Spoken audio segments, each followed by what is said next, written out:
Inter college प्रवक्ता, government degree college, उच्चतर शिक्षा असिस्टेंट प्रोफेसर, केंद्रीय विद्यालय संगठन और नेट जेआरएफ के लिए हिंदी के महत्वपूर्ण प्रश्नों का भाग 3। इसमें हम आदिकालीन साहित्य की प्रमुख प्रवृत्तियां चैप्टर से संबंधित महत्वपूर्ण प्रश्नों को आगे कंटिन्यू करेंगे। तो आइए शुरू करते हैं आज का वीडियो। दोस्तों, पहला प्रश्न है कि उक्त व्यक्ति प्रकरण का रचनाकार कौन है, आपको बताना है। ऑप्शन है आपके दामोदर शर्मा, ज्योतिरीश्वर ठाकुर, हेमचंद्र या फिर रोडा। तो सही उत्तर है ऑप्शन ए। आप जानते भी हैं कि युक्त व्यक्ति प्रकरण के रचनाकार दामोदर शर्मा हैं। अगला प्रश्न है निम्नलिखित में से कौन सी रचना व्याकरण ग्रंथ है। तो देखिए, कीर्ति पताका, चर्यापद, उक्त व्यक्ति प्रकरण और वर्ण रत्नाकर, इनमें से कौन सी रचना व्याकरण ग्रंथ है। तो याद रखिएगा, उक्त व्यक्ति प्रकरण ऑप्शन सी आपका ये एक व्याकरण ग्रंथ है जिसके रचनाकार दामोदर शर्मा हैं। अगला प्रश्न है कि इनमें से कौन सी भाषा आदिकाल की है। ब्रज भाषा, खड़ी बोली, डिंगल पिंगल या फिर अवधी।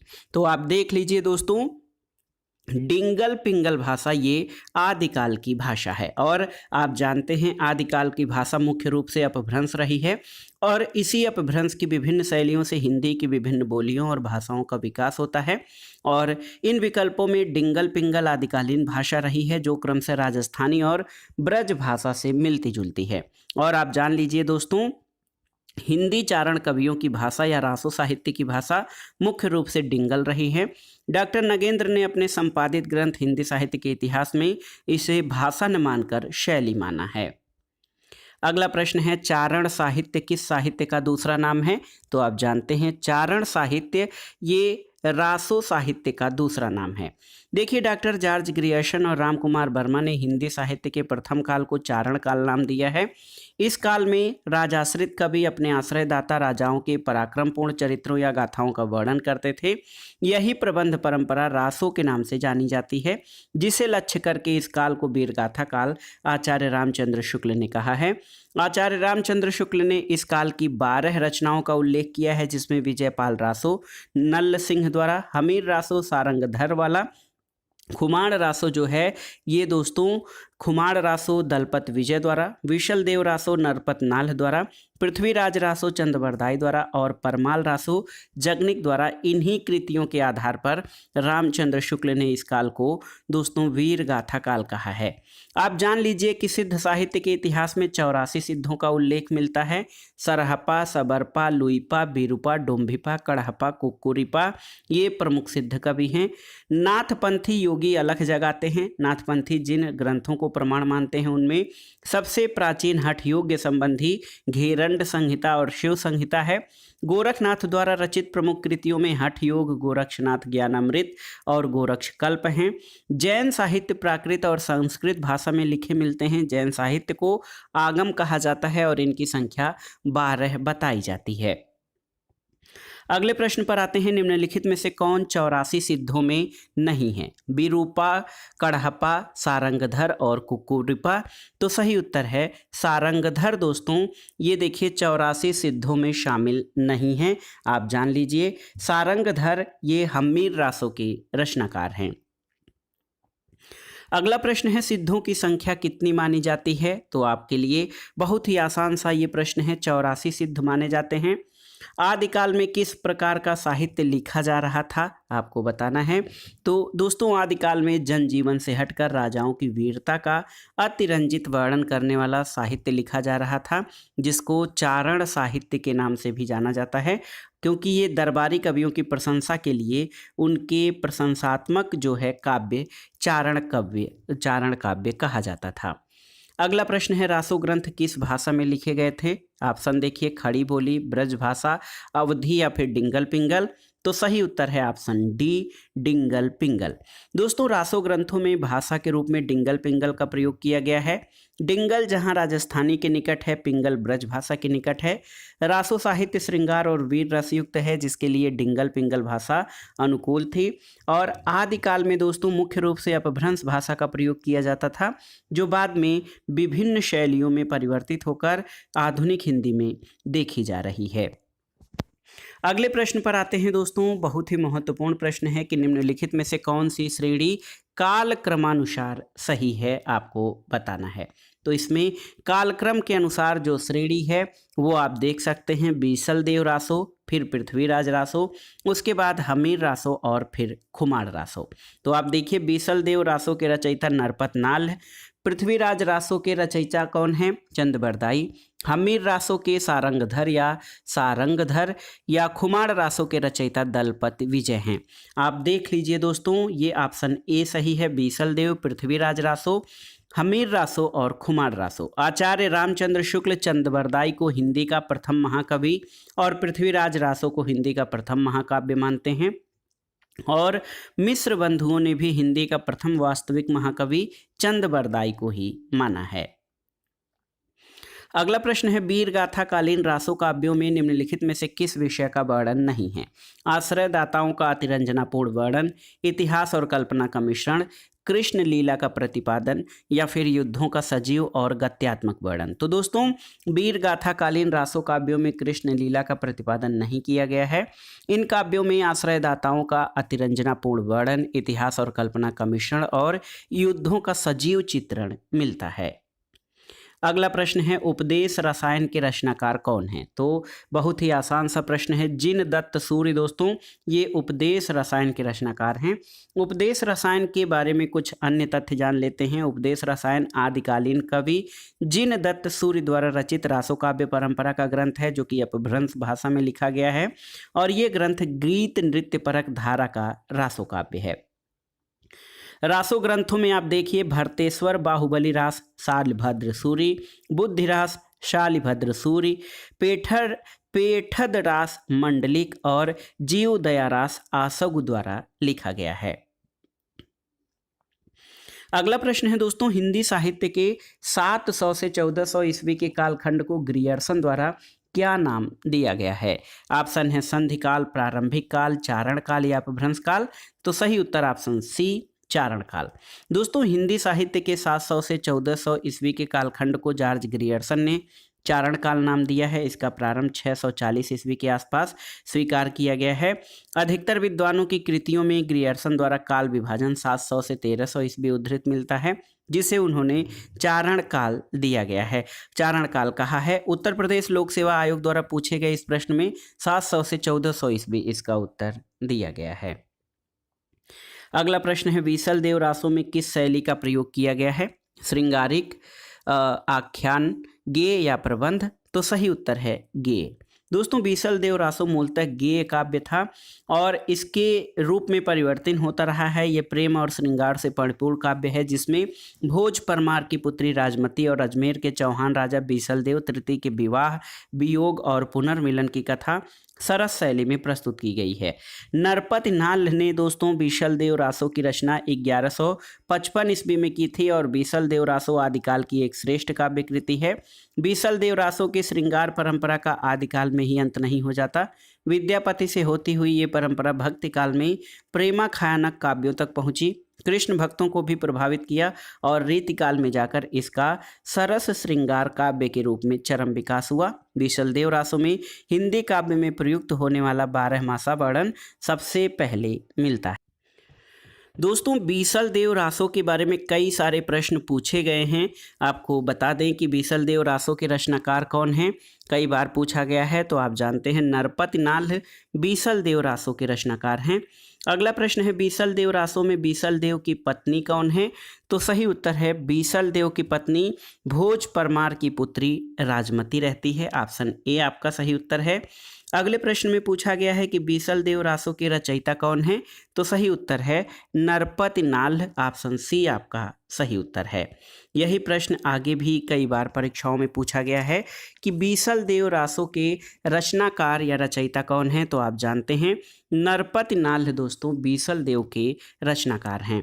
अगला प्रश्न है, निम्नलिखित रासो ग्रंथों में से कौन सा एक काव्य प्रेम काव्य या श्रृंगार काव्य है? ऑप्शन देखिए, बीसल देव, परमाल रासो, पृथ्वीराज रासो या फिर जय मयंक जस चंद्रिका।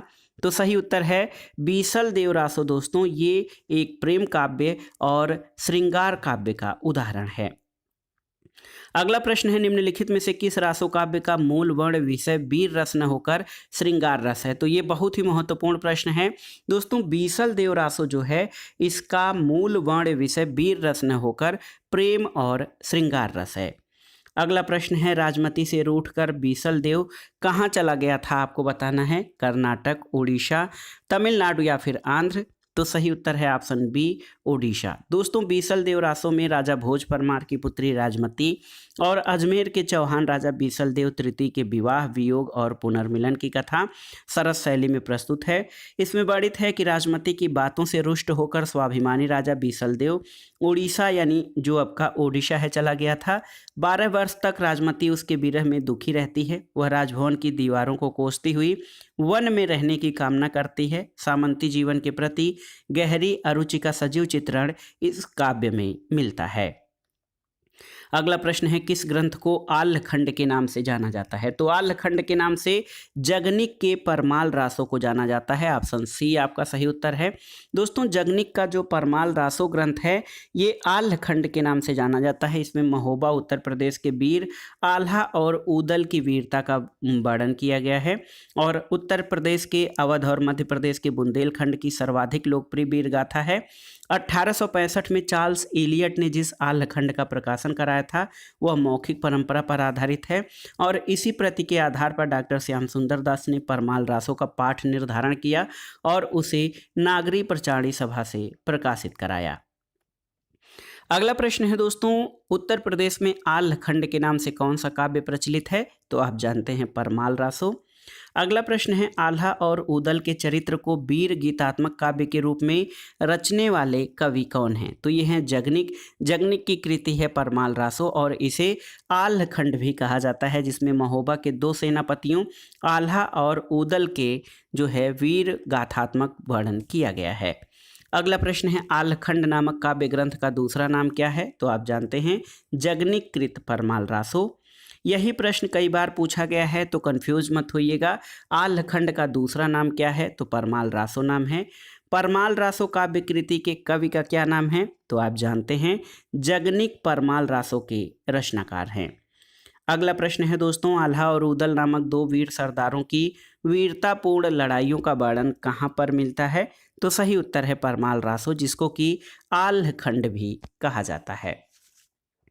अगला प्रश्न है दोस्तों, कवि जगनिक की रचना का नाम क्या है? आपको बताना है। तो सही उत्तर है कवि जगनिक की रचना का नाम आल्हखंड है।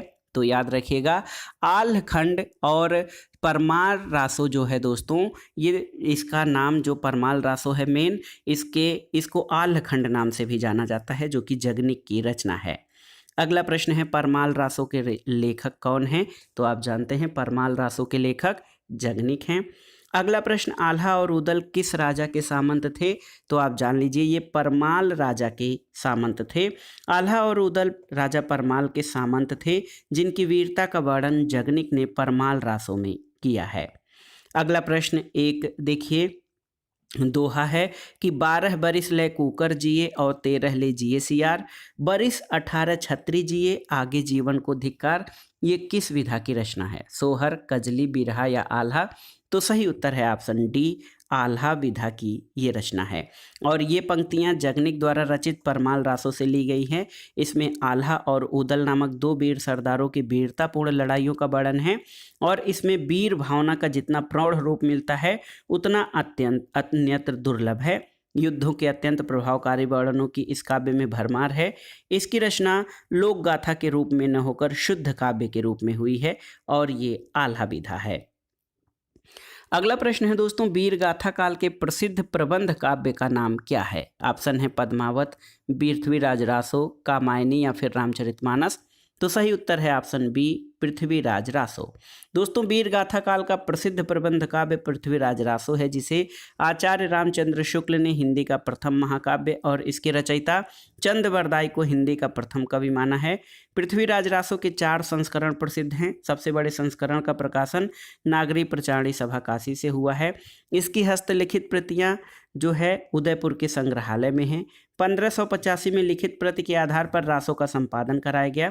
इस संस्करण में 69 खंड और 16 1306 छंद हैं। द्वितीय रूप में दोस्तों पृथ्वीराज रासो जो उपलब्ध है 7000 छंदों का काव्य है। इसका प्रकाशन नहीं हुआ, किंतु अबोहर और बीकानेर में इसकी प्रतियां सुरक्षित हैं। ये 17वीं शताब्दी ईस्वी में लिखी गई हैं। तीसरा लघु संस्करण 3500 छंदों का है, जिसमें 19 खंड हैं। इस संस्करण की हस्तलिखित प्रतियां भी बीकानेर में सुरक्षित हैं। चौथा संस्करण सबसे छोटा है, जिनमें कुल 1300 छंद हैं। इसी को डॉक्टर दशरथ शर्मा सहित कुछ विद्वान मूल रासो मानते हैं। हजारी प्रसाद द्विवेदी ने पृथ्वीराज रासो को शुक सुकी संवाद के रूप में रचित माना है। और चंद-बरदाई के बारे में जान लीजिए कि ये महाराज पृथ्वीराज चौहान के दरबारी कवि थे। इनकी भाषा को भाषा शास्त्रियों ने पिंगल कहा है। इसमें महाराज पृथ्वीराज और उनकी प्रेमिका संयोगिता के पैड़य और युद्ध का वर्णन है। चंद-बरदाई पृथ्वीराज के राजकवि ही नहीं, उनके सखा और सामंत भी थे और खट भाषा, व्याकरण, काव्य साहित्य, छंद शास्त्र, ज्योतिष, पुराण, नाटक आदि अनेक विधाओं में पारंगत थे। अब इस जो है जानकारी के आधार पर जो अगले कई प्रश्न हैं उनको देखिए। हिंदी का प्रथम महाकाव्य किसे माना जाता है? तो पृथ्वीराज रासो को। रामचंद्र शुक्ल ने हिंदी का प्रथम महाकवि किसे माना है? दोस्तों पृथ्वीराज रासो के रचयिता चंद-बरदाई को रामचंद्र शुक्ल ने हिंदी का प्रथम महाकवि माना है। पृथ्वीराज रासो को हिंदी का प्रथम महाकाव्य मानने वाले आलोचक कौन हैं? तो सही उत्तर है रामचंद्र शुक्ल। अगला प्रश्न है हिंदी का प्रथम महाकाव्य कौन सा है? तो आप जानते हैं हिंदी का प्रथम महाकाव्य पृथ्वीराज रासो है, जिसके रचयिता दोस्तों चंद-बरदाई हैं। कुछ अन्य जानकारी कि हिंदी साहित्य का प्रथम महाकाव्य पृथ्वीराज रासो है।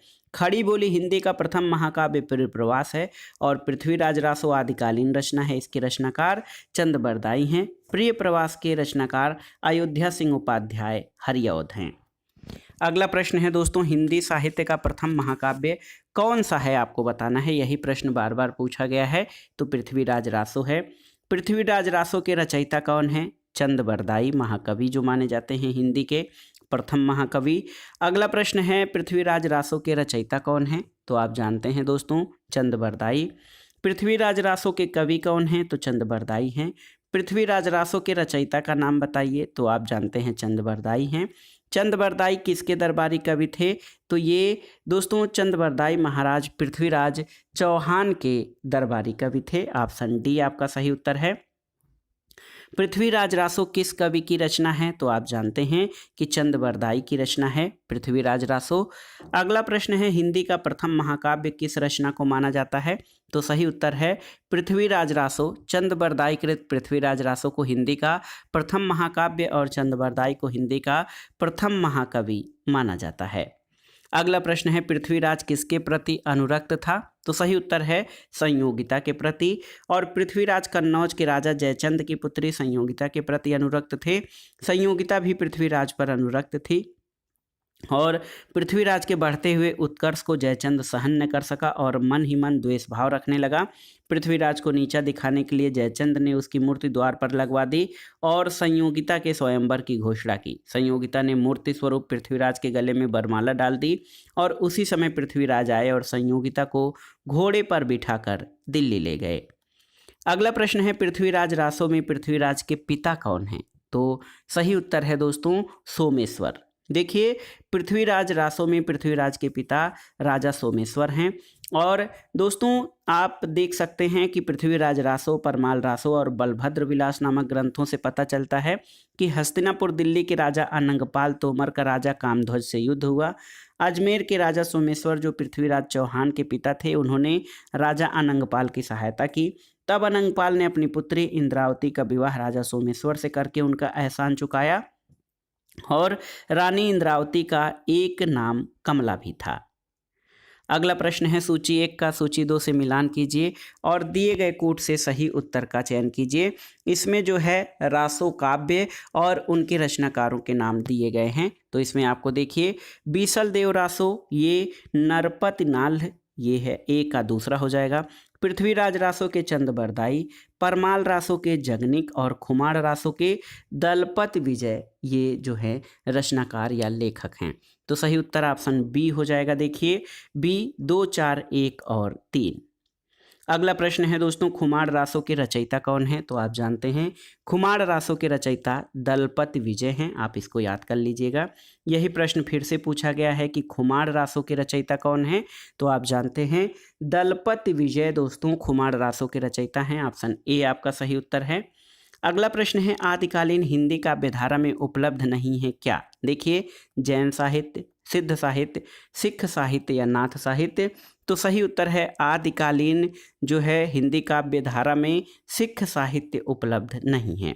तो आप देखिए दोस्तों, हिंदी साहित्य के आदिकाल जो कि विक्रम संवत 1050 से 1375 तक को आचार्य रामचंद्र शुक्ल ने वीरगाथा काल का नाम दिया है। इसका चारण काल, सिद्ध सामंत काल और अन्य नामों में उल्लेख किया जाता है। इस समय का साहित्य मुख्यतः सिद्ध साहित्य, नाथ साहित्य, जैन साहित्य, चारण साहित्य, प्रकीर्णक साहित्य, सिख साहित्य का उल्लेख इसमें नहीं मिलता है। अगला प्रश्न है दोस्तों, अपभ्रंश में दोहा काव्य की परंपरा का आरंभ किस कवि ने किया है? आपको बताना है। ऑप्शन है हेमचंद, जोइंदू, धनपाल या सोमनाथ। तो सही उत्तर है ऑप्शन बी, जोइंदू। दोस्तों, अपभ्रंश में दोहा काव्य की परंपरा का आरंभ आदिकालीन कवि जोइंदू ने किया। इनकी प्रमुख रचनाओं में योगसार और परमात्म प्रकाश। योगसार जहां आध्यात्मिक ग्रंथ है, वहीं परमात्म प्रकाश आत्मा, परमात्मा, द्रव्य, गुण, कर्म, पाप, पुण्य, परम समाधि इत्यादि का वर्णन मिलता है। जोइंदू को योगींद्र भी कहा जाता है। अगला प्रश्न है, निम्नलिखित में से कौन वीर गाथा काल की रचना नहीं है? देखिए, संदेश रासक, जय मयंक, जस चंद्रिका, आलखंड या भक्तमाल। तो सही उत्तर है ऑप्शन डी, भक्तमाल। दोस्तों, नाभादास भक्ति काल के कवि हैं, इनकी रचना भक्तमाल है। प्रियादास की भक्तमाल की टीका 1712 में लिखी गई थी। इसमें 200 भक्तों का चरित्र 316 छप्पयों में वर्णित है। भक्तमाल में तुलसीदास जी को भक्तमाल का सुमेरु कहा गया है। और संदेश रासक अब्दुल रहमान की रचना है। जय मयंक, जस चंद्रिका मधुकर भट्ट की रचना है। अगला प्रश्न है, इनमें से कौन सा कवि आदिकाल का नहीं है? चंद्रबरदाई, जगनिक, नाभादास या दलपत विजय। तो सही उत्तर है नाभादास। दोस्तों, नाभादास भक्ति काल के सगुण भक्ति धारा के कवि थे। ये अग्रदास के शिष्य थे। इन्होंने अष्टयाम की रचना श्रृंगार भक्ति अथवा रसिक भावना को लेकर की है। ये तुलसीदास के समकालीन थे। और चंद्रबरदाई, जगनिक और दलपत विजय ये आदिकाल के रचनाकार हैं। अगला प्रश्न है, निम्नलिखित में से कौन सी रचना आदिकाल की नहीं है? सूरसागर आदिकाल की है, आपसे पूछा गया है। सूरसागर, विद्यापति पदावली, बीजक या भ्रमर गीत। तो सही उत्तर हो जाएगा विद्यापति पदावली।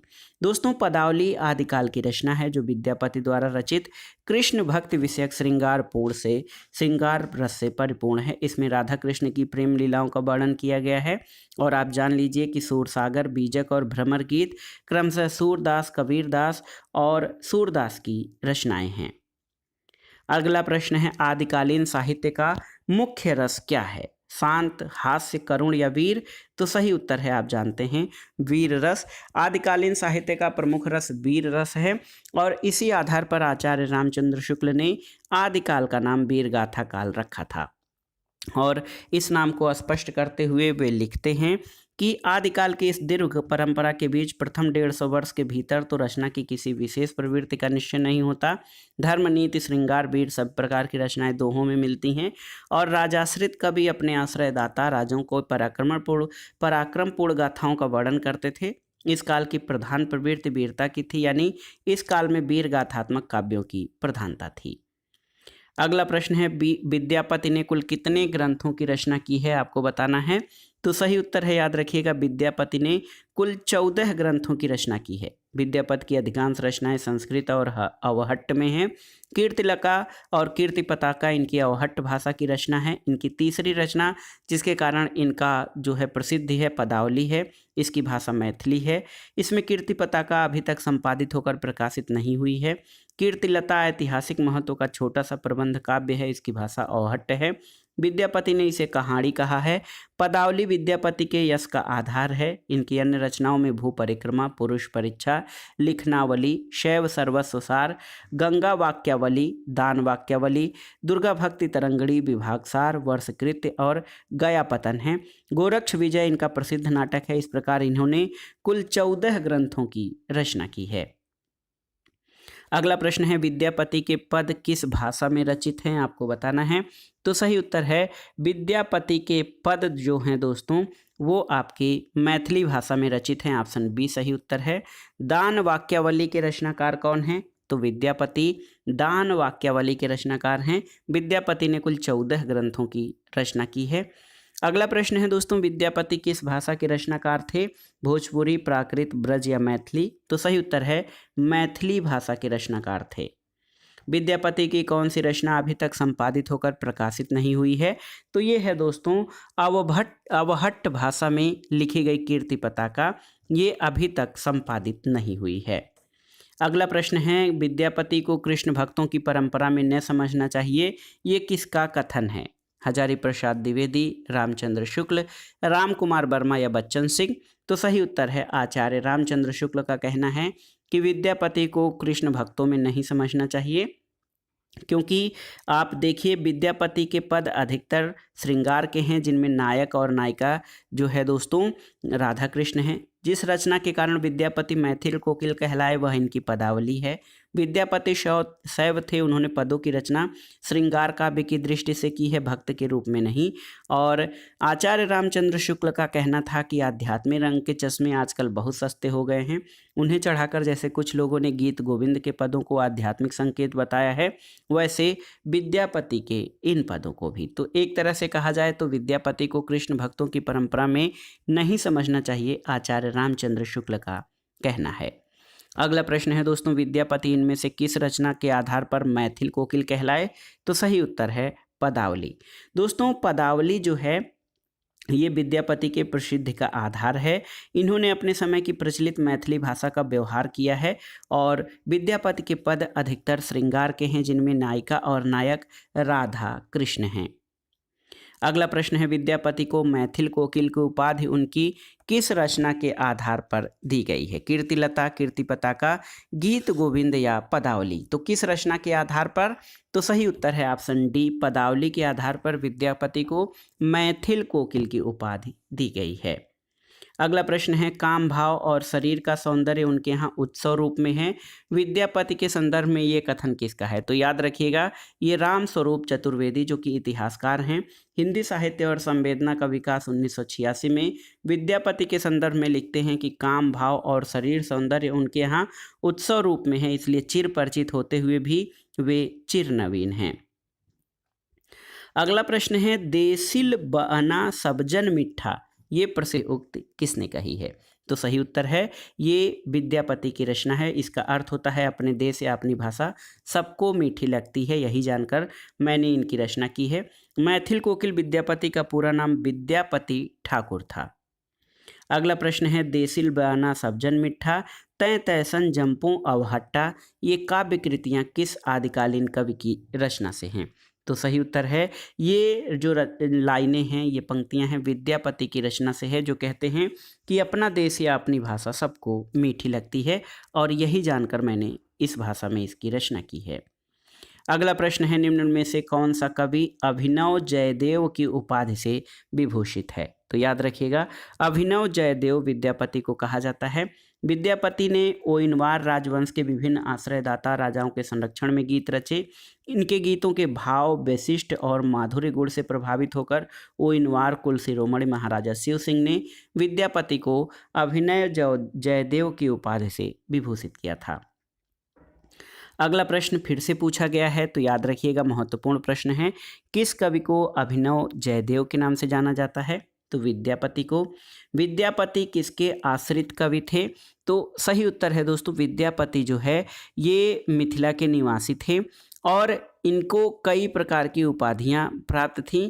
तो एक तरह से देखा जाए तो विद्यापति जो है, इस प्रश्न के उत्तर के बारे में आप जानिए कि विद्यापति महाराज शिव सिंह के सभा पंडित थे, लेकिन इसके अलावा आप देखिए कि विद्यापति की पुस्तकों से पता चलता है कि उन्हें 5 उपाधियां कविशेखर, दशावधान, कवि कंठहार, पंचानन और अभिनव जयदेव की उपाधियां थीं। जब दिल्ली के बादशाह महाराज शिव सिंह को कैद कर अपनी राजधानी ले गए और उन्हें चिरकाल के लिए कारावरुद्ध रखने का विचार किया, तो उसी समय अपने स्वामी की दयनीय दशा से क्षुब्ध होकर महाकवि विद्यापति भी दिल्ली पहुंचे और मादक रचनाओं से सम्राट को मुग्ध करके अपने महाराज की मुक्ति करा ली। विद्यापति राजा हरि सिंह के पुत्र नरसिंह के भी राज्य आश्रित रहे। नरसिंह की आज्ञा से विद्यापति ने विभाग सार नामक ग्रंथ लिखा, जिसमें उत्तराधिकार और दाय भाग की व्यवस्था की गई है। और तत्कालीन शासक इब्राहिम शाह के शासन की दुर्व्यवस्था की उन्होंने अपनी पुस्तक कीर्तिलता में कटु आलोचना की है। विद्यापति कीर्ति सिंह के भी आश्रित रहे, जिनके यशगान में कीर्तिलता की रचना की गई है। तो एक तरह से देखा जाए तो देखिए इसमें आप देख सकते हैं कि नरसिंह, शिव सिंह और कीर्ति सिंह के ये आश्रित रहे हैं, इसलिए माध्यमिक शिक्षा सेवा चयन बोर्ड ने इस प्रश्न को मूल्यांकन से बाहर कर दिया था। अगला प्रश्न है दोस्तों कि निम्नलिखित में से कौन सा नाम पंथी साधकों में शामिल नहीं है? जलंधरी पाव, भरथरी, कड़हप्पा या चुड़कर नाथ। तो सही उत्तर है ऑप्शन सी, कड़हप्पा। दोस्तों कड़हप्पा, सबरपा, सरहपा, लुईपा, डोम्भिपा, कुक्कुरिपा ये सिद्ध साहित्य के कवि हैं। नाथ साहित्य के कवियों में चौरंगी नाथ, गोपीचंद, चुड़कर नाथ, भरथरी, जलंधरी प्राव आदि प्रसिद्ध हैं। और नाथ साहित्य के कवियों के नाम अलग अलग विद्वान अलग अलग रूपों में देते हैं। तो पंथी साधकों में कड़प्पा शामिल नहीं है। अगला प्रश्न है दोस्तों, आदिकाल के अंतर्गत सरहपा, लुईपा आदि कवि किस साहित्य से संबंधित हैं? तो सही उत्तर है दोस्तों, आदिकाल के अंतर्गत सरहपा, लुईपा आदि कवि ये सिद्ध साहित्य के अंतर्गत संबंधित हैं। अगला प्रश्न पूछा गया है कि निम्नलिखित में से किसका संबंध सिद्ध साहित्य से नहीं है, आपको बताना है।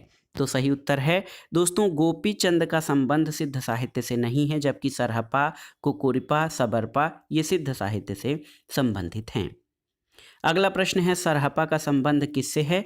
तो आप जानते हैं सरहपा सिद्ध साहित्य से संबंधित हैं। अगला प्रश्न है नाथ पंथ के प्रणेता कौन थे? तो उत्तर है दोस्तों, नाथ पंथ के प्रणेता आदिनाथ थे। और दोस्तों यौगिक क्रियाओं के उद्धार के लिए नाथ संप्रदाय का उदय हुआ। नाथ संप्रदाय के संस्थापक आदिनाथ को भगवान शंकर का अवतार माना जाता है। इस संप्रदाय में नवनाथ, गोरखनाथ, ज्वालेंद्रनाथ, इसके अलावा कारिणनाथ, गोहिनीनाथ, चरपटनाथ, रेवड़नाथ, नागनाथ, भारतनाथ और गोपीचंद्रनाथ को प्रमुख माना जाता है। अगला प्रश्न है नवनाथों में किसे शामिल नहीं किया जाता है? गोरखनाथ, नागार्जुन, देवसेन या जड़भरत।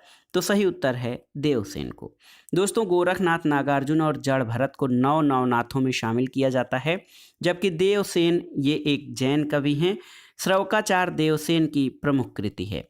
राम कुमार वर्मा के अनुसार दोस्तों जो नवनाथ हैं उसमें आदिनाथ, मत्स्येंद्रनाथ, गोरखनाथ, गाहिड़ीनाथ, चरपटनाथ, चौरंगीनाथ, ज्वालेंद्रनाथ, भर्तृहरि और गोपीचंद हैं।